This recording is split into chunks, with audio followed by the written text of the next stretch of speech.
வணக்கம் மக்களை, சற்று முன் கிடைத்த மிக முக்கிய தகவல் ஒன்றை பார்க்க போகிறோம். அதாவது பெரும் படையுடன் எம்பி பதவியை தட்டி தூக்க போகும் ஓபிஎஸ், புதிய பிளான், திடீர் தகவல், அதிர்ந்து போன இபிஎஸ். இந்த ஒரு தகவலை பற்றி தான் நாம் பார்க்க போகிறோம். தகவலை பார்ப்பதற்கு முன்னதாக நீங்கள் நம்மளுடைய சேனலுக்கு புதிய பார்வையாளர்களாக இருந்தீர்கள் என்றால் மறக்காமல் நம்மளுடைய சேனலை சப்ஸ்கிரைப் செய்து வைத்துக் கொள்ளுங்கள் மக்களே. தற்பொழுதைய பொறுத்த வரைக்கும் நம்மளுடைய பன்னீர்செல்வம் அவர்கள் ராமநாதபுரம் தொகுதியில் பெரும் விதத்தில் செயல்பட்டு கொண்டிருக்கிறார் என்றும் கூறப்படுகிறது.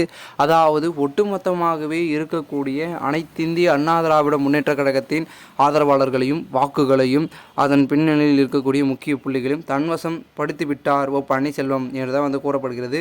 அதனால்தான் உறுப்பினர் மீட்பு குழு கூட்டம் என்று அமைத்து பெருமிதத்தில் தமக்கான ஆதரவை மிகவும் அதிகமாக பெருகி கொண்டிருக்கும் ஒரு சூழலில் பன்னீர்செல்வத்தின் அடுத்தடுத்த மூக்கள் அதிரடி மேல் அதிரடியாகத்தான் எடப்பாடிக்கு இருக்கிறது என்று பார்க்கப்படுகிறது. இப்போ இருக்கிற சூழ்நிலையில் ஓபிஎஸ்க்கு பெரும் தலைகள் பார்த்திங்கன்னா பாஜகவின் தலைகள் சமீப காலமாகவே பிரச்சாரம் தீவிரமாக மேற்கொண்டு வரும் இந்த ஒரு சூழலில் அவருக்கான பார்த்திங்கன்னா அந்த மெஜாரிட்டி என்பது மிகவும் டஃப் காம்படிஷனாக இபிஎஸ்க்கும் ஓபிஎஸ்க்கும் இருந்து கொண்டு இருக்கிறது.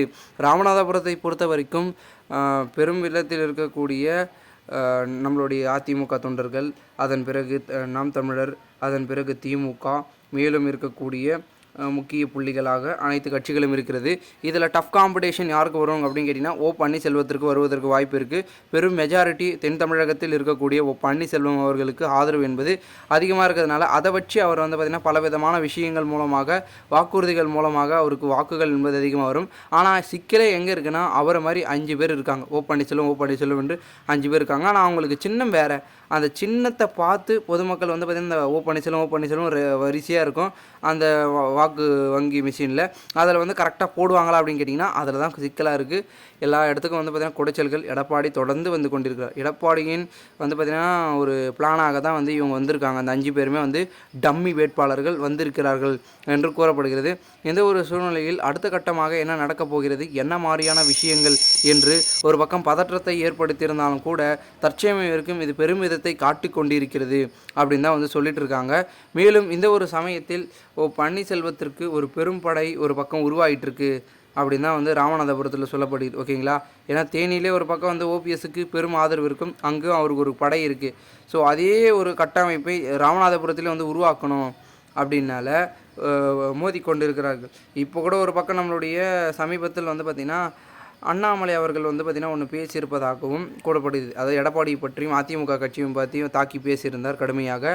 அதுக்கு பார்த்திங்கன்னா நம்மளுடைய முக்கிய தலைகள் ரவுண்டு கட்டி விளாசி தள்ளியிருந்தார்கள் அதிமுகவின் தலைவர்கள். அதாவது யார் யார் பார்த்திங்கன்னா செல்லூர் ராஜு, கடம்பூர் ராஜு, ஜெயக்குமார், ஆர்பி உதயகுமார் மற்றும் பார்த்திங்கன்னா முக்கிய புள்ளியாக இருக்கக்கூடிய நந்தம் விஸ்வநாதம் எல்லாமே பார்த்திங்கன்னா அண்ணாமலையை தாக்கி பேசியிருந்தார். நீங்கள் முடிந்தால் உங்களுடைய தாமரையை மறந்து விடுங்கள் கோயம்புத்தூர்லேயே அப்படி இப்படின்னு பார்த்திங்கன்னா முக்கியமாக பார்த்திங்கன்னா கோவையை தான் பார்த்திங்கன்னா குறி வைக்கிறாங்க. ரொம்ப டஃப் காம்படிஷன் நம்மளுடைய அதிமுகவுக்கு.